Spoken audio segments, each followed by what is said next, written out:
Bueno, pues vamos a realizar el examen. En el bloque 1 del primer ejercicio lo que nos encontramos es un amplificador no inversor, cuya ecuación es 1 más R2 partido R1. Sería 1 más 4000 partido 1000, 1 más 4 igual a 5. Tenemos una ganancia de 5. En la entrada, en la tensión VI tenemos 1,6 voltios. Al multiplicar por la ganancia de 5, pues tenemos en la tensión, en el punto VA, 8 voltios. El bloque 2 es un sumador inversor.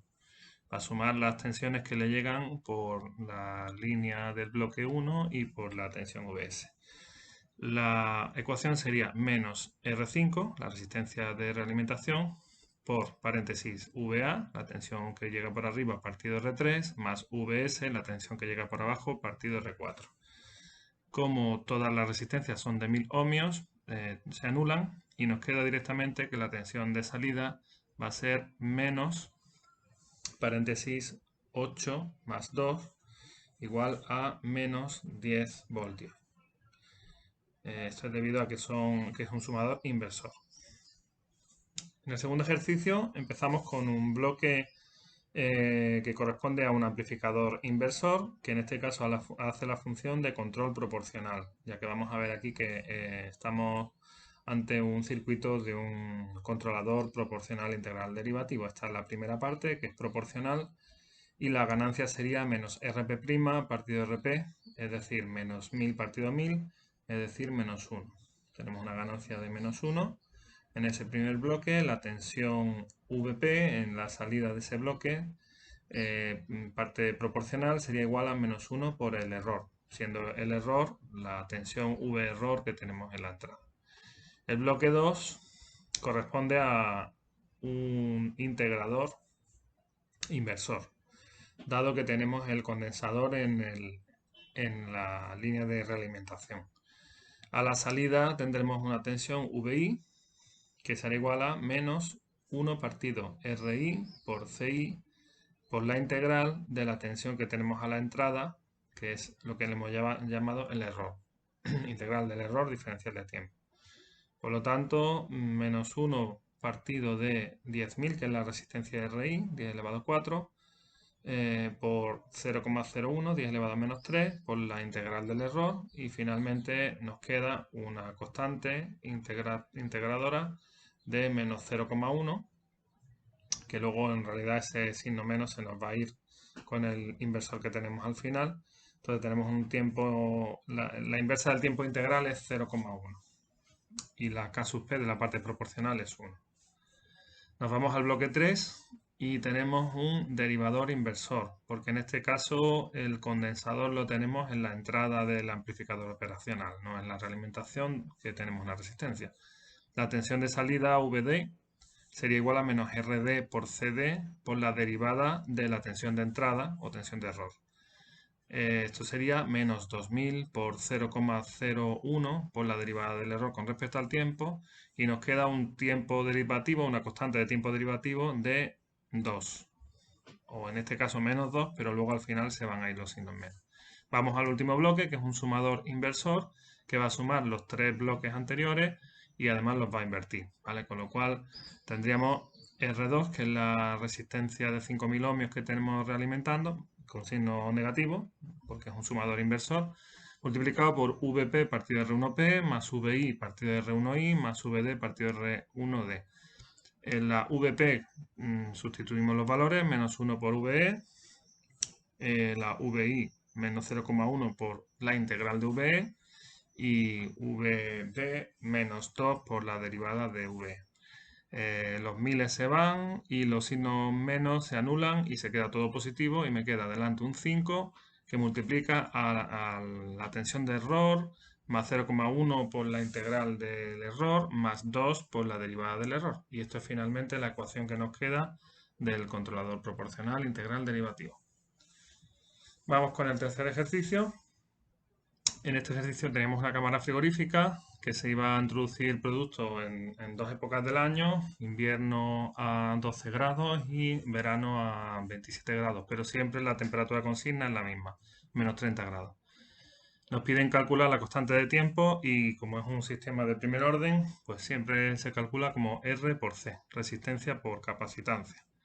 La capacitancia en este caso viene dada por la ecuación 20.000 más 50m, siendo m la masa de 8.000 kilos, por lo tanto nos sale una capacitancia de 420.000. La constante de tiempo, por lo tanto, será la resistencia que ofrecen las paredes para dificultar el paso del calor hacia afuera, multiplicado por esa capacitancia y nos da 1050 segundos.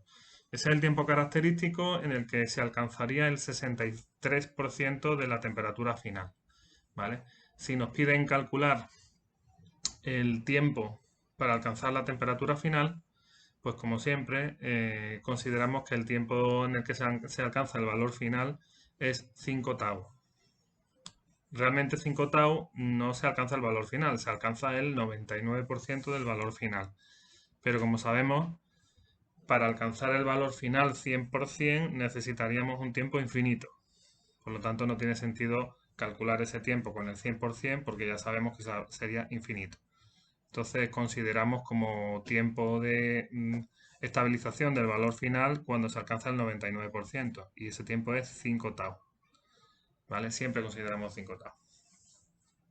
Como decimos, para el 99%. ¿Qué pasaría si usáramos el 100%? Pues que la ecuación, el tiempo en realidad que nos saldría sería infinito. ¿Vale? Y la ecuación no nos sirve. Sí es verdad que a partir de ese tiempo infinito sí que se puede deducir cuál es la ecuación que relaciona la temperatura final con la potencia calorífica que le estamos dando y con la resistencia de las paredes. La temperatura sería R por QE, ahí hay un error, por paréntesis 1 menos, ahí hay otro error, E elevado a menos T partido tau. Si sustituimos ahí infinito, E elevado a menos infinito da 0. ¿Vale? 1 menos 0 da 1. Entonces todo ese paréntesis se reduce a 1. Y me queda que la temperatura final, que es cuando el tiempo haya sido infinito, es igual a R por QE. De aquí podemos despejar fácilmente QE, que era el otro dato que nos pedía en el segundo apartado. ¿Cuál es el escalón de potencia necesaria que tenemos que introducir de potencia frigorífica para conseguir alcanzar la temperatura final tanto en verano como en invierno? ¿Vale? Pues lo primero que necesitamos saber es cuál es el escalón, el salto térmico que tenemos en verano y el salto térmico que tenemos en invierno. Porque la ecuación siempre va a ser la misma. Despejando de ahí, QE es igual a la temperatura o salto de temperatura, salto térmico, partido de la resistencia. Entonces, en invierno tenemos un salto térmico introducimos en los productos a 12 grados y fuera están a 12 grados, la temperatura exterior es 12 grados y queremos alcanzar una temperatura de menos 30 dentro de la cámara. Y en verano la temperatura exterior es de 27 grados y queremos alcanzar una temperatura de menos 30 en la cámara. Esto quiere decir que en invierno tenemos un salto térmico de 42 grados en negativo y en verano tenemos un salto térmico de 57 grados en negativo. Entonces, en invierno, ¿cuál es el escalón de potencia frigorífica que hay que introducir para poder alcanzar ese salto térmico de 42 grados? Pues 42 grados partido de la resistencia que ofrecen las paredes del aislamiento de la cámara. En verano, ¿cuál sería la potencia frigorífica que hay que invertir o el escalón de potencia frigorífica para alcanzar esa temperatura de consigna? Pues el salto térmico de 57 grados dividido entre 0,025, que es la resistencia térmica de aislamiento de las paredes. ¿Vale? Los saltos térmicos son negativos, ahora está corregido, porque vamos de más temperatura a menos. Esta es la única particularidad que tiene el hecho de que sea una cámara frigorífica. Por todo lo demás es igual que cuando hacíamos los ejercicios del horno. Entonces nos sale una potencia de menos 16.800 vatios en invierno, que para pasar a kilocalorías por hora, pues simplemente tenemos que multiplicar por 0,86 si os sabéis el valor y si no, pues hacéis la conversión de que un vatio es un julio por segundo y yo quiero convertir a kilocalorías por hora. ¿Sabéis convertir unidades? Pues lo hacéis. Menos 14.448 kilocalorías por hora equivale a 14.448 frigorías, ¿vale? Porque las frigorías son kilocalorías hora en negativo. Y en verano, pues nos sale 19.608 kilocalorías hora, que son 19.608 frigorías. Vamos con el cuarto ejercicio. Aquí teníamos que, a partir de la respuesta escalón, a un impulso escalón de este sistema, determinar su función de transferencia y sus polos. Bueno, vemos que el valor de pico está en 5,8. Quiere decir que tenemos un sobreimpulso de la diferencia entre ese valor de pico y el valor de estabilización, que es 5. ¿Vale? Como el valor de estabilización de la señal es 5, pues el sobreimpulso es 5,8 menos 5, 0,8. Ese es el sobreimpulso en valor absoluto. Como necesitamos calcular el sobreimpulso relativo, pues sería el sobreimpulso dividido entre el valor de estabilización, porque no es lo mismo 0,8 de sobreimpulso cuando se va a estabilizar a 5 que cuando se va a estabilizar a 1. Entonces hay que tenerlo en cuenta en términos relativos, ¿vale? Sería 0,8 partido por 5, 0,16. Esa es MP. Ese es el sobreimpulso relativo, que es el que utilizamos en las ecuaciones para calcular chi, ¿vale? Lo que sería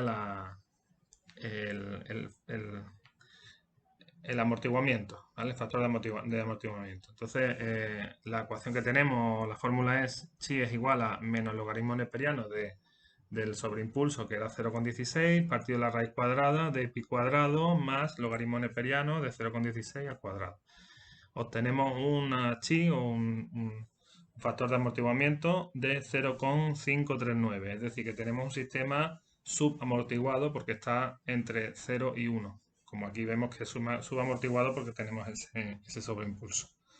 A partir del valor de chi calculado y del tiempo de pico, ¿dónde tenemos el tiempo de pico? Pues en 3 segundos. Han transcurrido 3 segundos en el momento en el que se ha producido el pico.